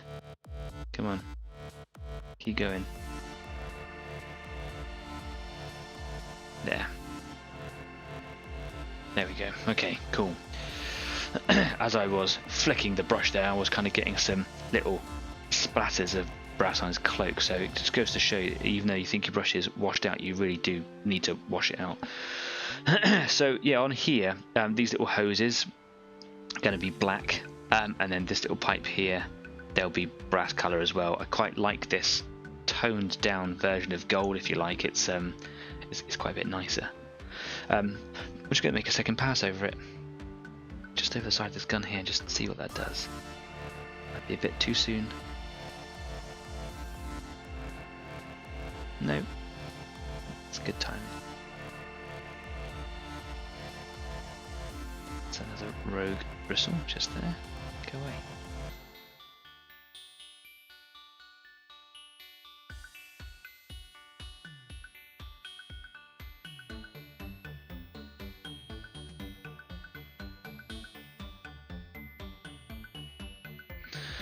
I think that is a really nice and simple effect on here. That's really good. I might drop a little line of Nuln oil in between the barrels just to kind of help identify them a little bit more, and I'm going to probably hit this brass colour with a little bit of Reichland Flesh Shade. If I don't like it, then I can always just paint it over it again and go back over with one of my browns. Yeah, I like. It's good. It's cool. So, yes, I'm not going to do anything more with golds and stuff yet on the other guys because there's actually quite a lot of detail to do on those. I just kind of want to be playing around with other things. So I'm going to play around with some Seraphim Sepia on the Purity Seals to get those done. And I'm also going to take a little look at the rifles that had Seraphim Sepia on them earlier and just see what I think of it. Let's have a little look at those now. Yeah, don't know what to think about it. I think I'm heading in the right direction, but I don't think I'm there quite yet. It might be that I need to go over them one more time. Probably should have done a couple of layers of snakebite on them, but you know, you don't always win, do you? Oh my god, dropping everything. So I am now going to do some Seraphim Sepia over parchments. Where is my Seraphim? Here's my Seraphim. And then once I've done that, I'll come back and I'll put a little bit of Reichland on the brass on that gun. Time is flying away from me tonight. I feel like I've achieved very little. I mean, that's okay. I wanted to get a lot more done, but today was just a bit of a filling episode. I say I wanted to be on my Grim Dark project this week, but I've just been so busy at work that it's just not been possible. So my apologies for that. But you know, sometimes you just got to prioritise other things, right? Is this the right colour?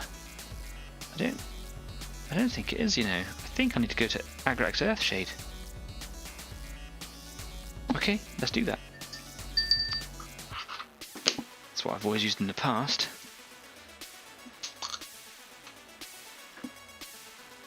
Let's do that.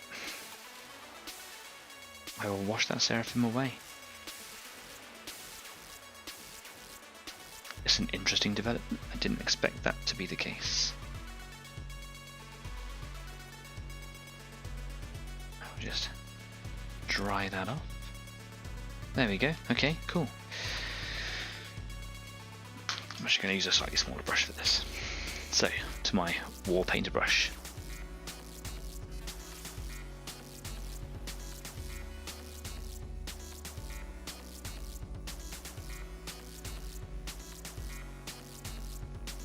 Yeah, I think that's better. It makes them a little bit different from the tone of the cloak behind them.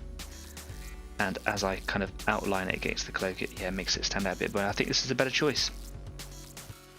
Makes them look a little bit more rustic, I suppose is the word I'm looking for here.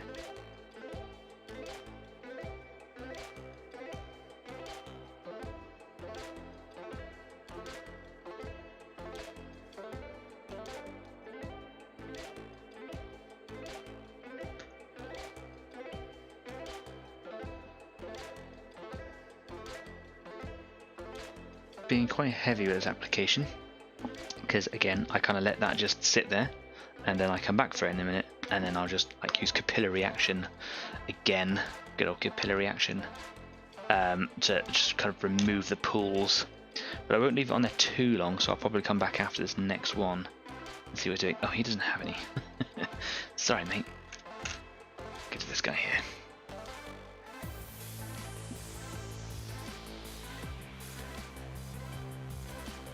Give this guy a good agraxing.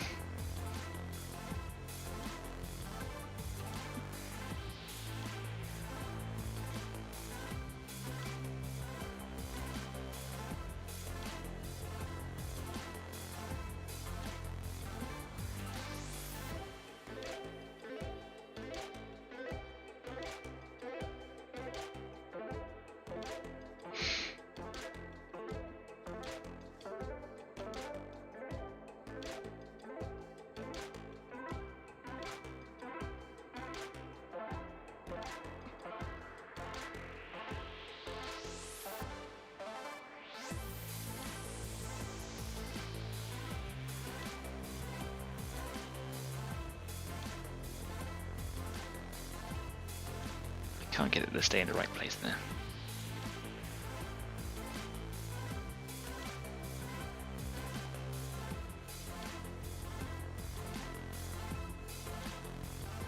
Kind of, yeah. Oh, come back to it. See what happens. Let's have a look at this guy.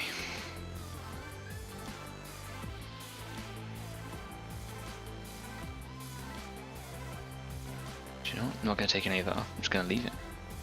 What about the one on his arm? Didn't check that one. No, that's good. I like it. It can stay like it. Okay.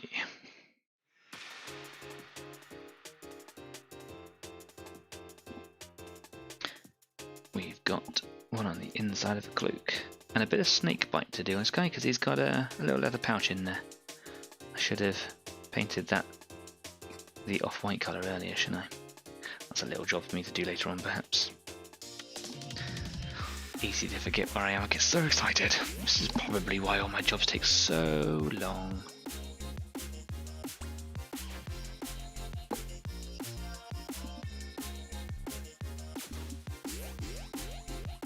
Hey Danny, why don't you ever get anything done? Because indecision. Indecision. Everyone's been very quiet there in the second half of this show. I hope I'm not boring you to sleep or to death or anything like that. Let me know how you're getting on if you've been painting a little project this evening. Love to know what it is that you're up to, how you've been getting on, any problems that you've encountered. Tell me about your problems. Obviously with painting we don't need to know about personal stuff.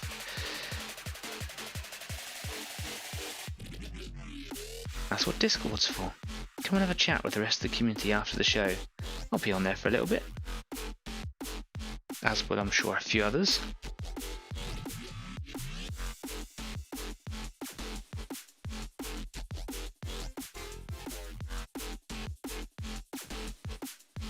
Okay.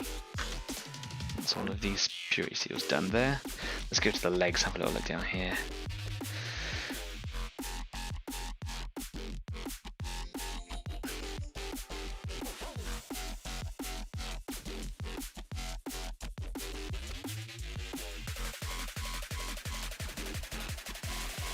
I like there to be like a puddle, if you like, in the sort of the middle area of these, and then I like it to, because often there's like 2 pages put together, I like there to be a line that runs along the edge of where they are, and that seems to have got the job done fairly well on that one.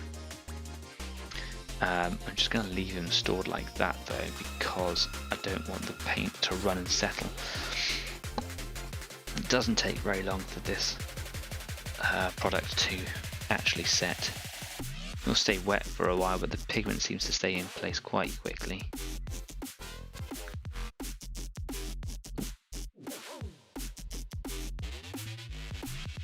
And sometimes I have to come back and do a second pass just to kind of further define a particular area of interest.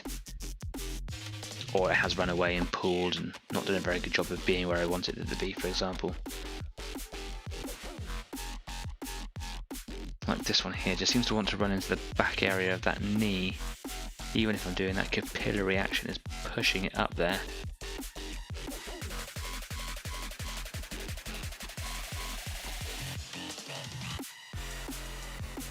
So I just kind of dab a heavy load onto the front, and it just seems to offload the brush into that area. But again, I see the back of that knee. It's not what I want. Just stay in there. It wants to fight me. Do you know what? You win. Whatever. It's just a purity seal. No one cares.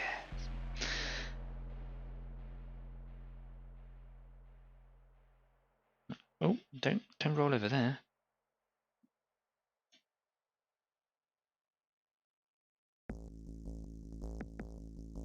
Oh, he doesn't want to stay there. For goodness sake. Right, stand up. Who cares? I don't care about you anymore. Right. I would like to now pay a little visit to my little pistol, and I'm going to play with some Reichland Flesh Shade on some brass. I'm looking forward to seeing what this does. So here's my brass colour. And here is Reichland Flesh Shade. Now I want to give this a shake, but it will go really frothy if I do, so I'm not going to shake it. And it goes so bubbly, and you can't get rid of it. It literally is like dish soap. It's peculiar. Never known a paint of any kind to do it. So a little dip in there.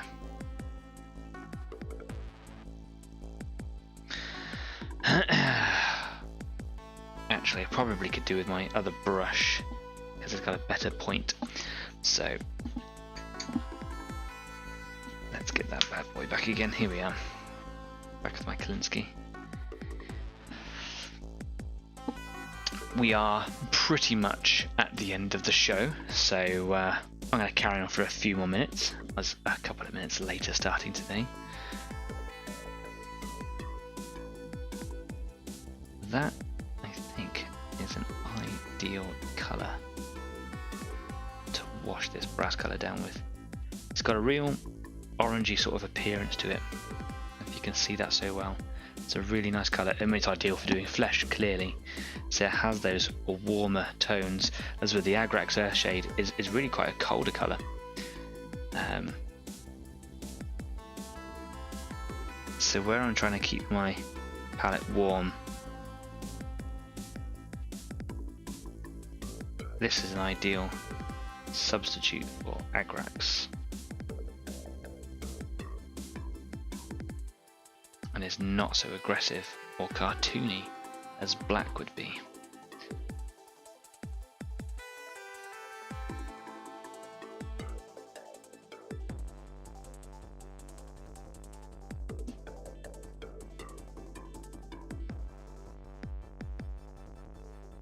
And one thing is that I've learned when it comes to shades, it's just, if it's not going in the right place, just keep working at it, keep moving it around. Keep picking it up from where you don't want it and moving into where you do, and it does start to set. Just kind of be patient with it. Nuln is a beast unto its own and doesn't have that same sort of I can't get it to behave in the same way, but I'm sure it does. Look at that colour already on those parchments. That's exactly what I wanted. That has come out really, really well. There's a lot here like pulling up of this flesh shade colour, so I'm just gonna remove as much as I can from my brush, just dabbing it into a tissue there. Just going to put the point in and then lift it out. Wipe off the excess. That's where it's gathering. I don't want it there. Here's my little tissue just on the side.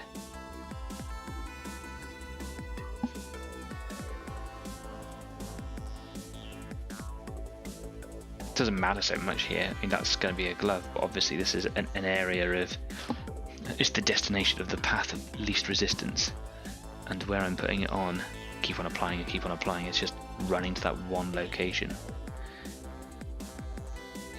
You've got to keep on applying it, and you'll eventually get the idea.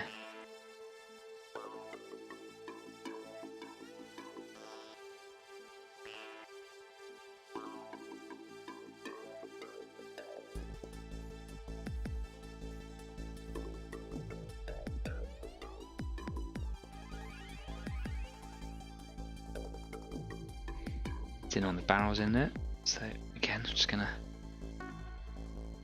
run the tip of the brush in, just kind of lift that out, and then I'll probably get a null and just between those barrels through, which I might give a quick go now. That's actually looking really good.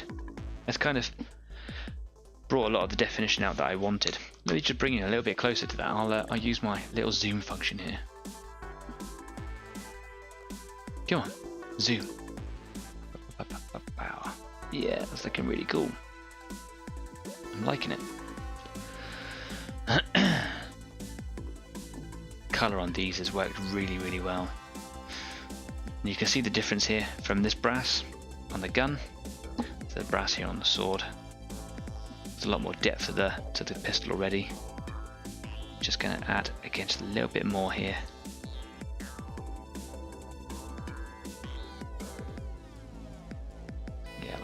That's good.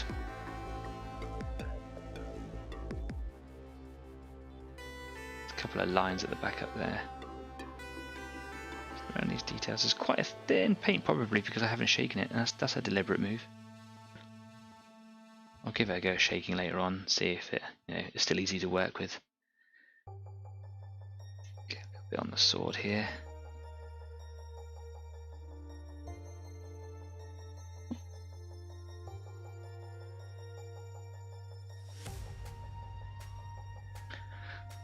Glad we're coming to the end of the show actually, because my eyes are getting a little bit tired. Like I say, it's been a long week. It's been a long week.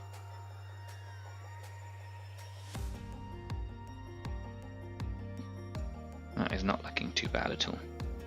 I'm hoping what it hasn't done is reverted it to like a gold, because it does look quite close, but it is still very brassy, which is great.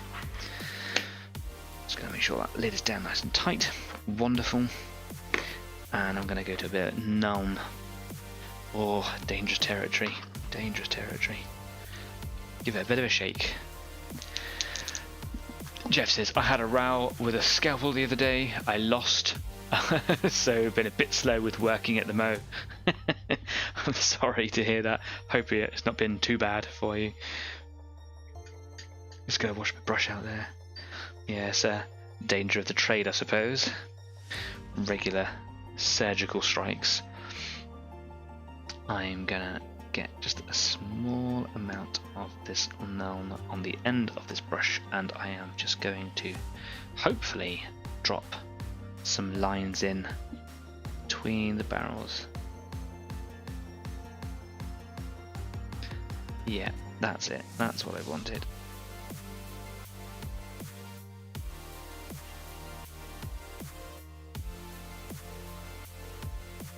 Basilicanum Grey does a very good job at kind of filtering the colour. Oh, I just need to move over to my light a little bit here. Sorry you can't see this.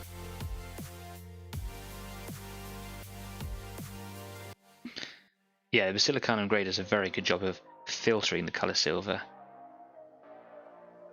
but sometimes a little bit more contrast is required, which is exactly what I'm doing right now.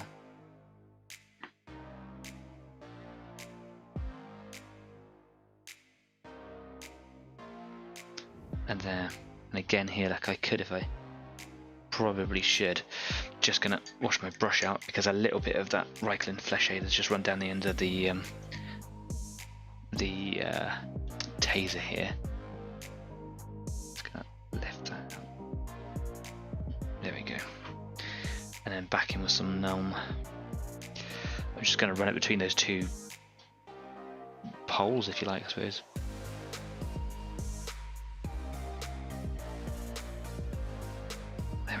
Just to give them a little bit of definition. That's what I was trying to achieve on the Marshall's helmet when I was doing that a little while ago on that faceplate. I don't think I did a very good job of it on the Marshall, but here it is, working quite well. Nice and nice. That gun is looking alright. I'm going to probably apply a little bit more Reichland just around some of the little details on it, and then I'm going to just come in with some gentle highlights, just bring them up a little bit, but I quite like it, it's good. It just needs a bit more definition, that's all. It might just be that maybe a little bit of Nuln here and there does what it needs. Who knows?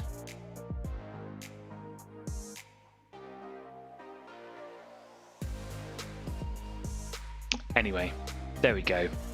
We're there. Let me just wash this up.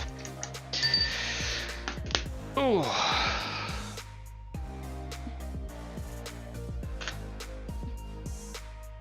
Right, it's getting late already. The time today has just flown by, absolutely flown by. So I hope you've had a productive evening.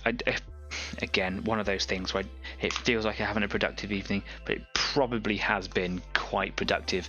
It's all these little niggly jobs, having to work out, you know, how's the best way of achieving my wood colours. You know, getting all those tiny little details done, little cog symbols on their chests. It's hard work for me, making sure that I get all the purity seals all done and accounted for, making sure that I got all the pipes all accounted for, and now I know what colours I'm going to be doing them. I'm pretty happy with that.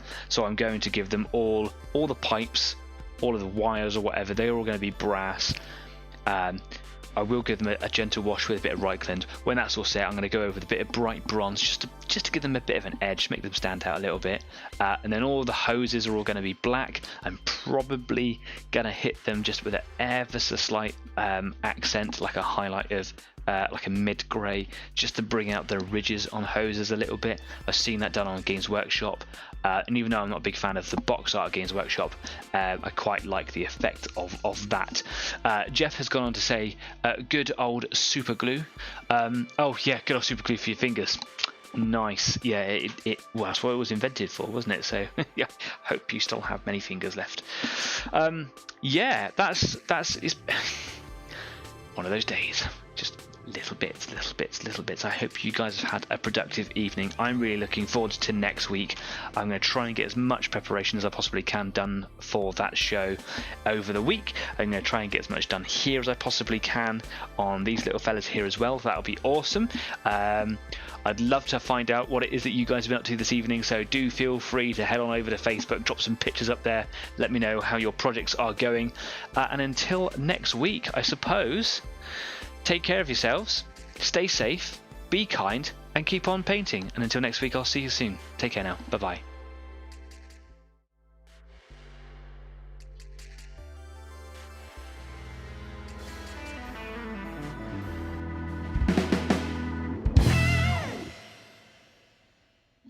Brassy brass. Ah.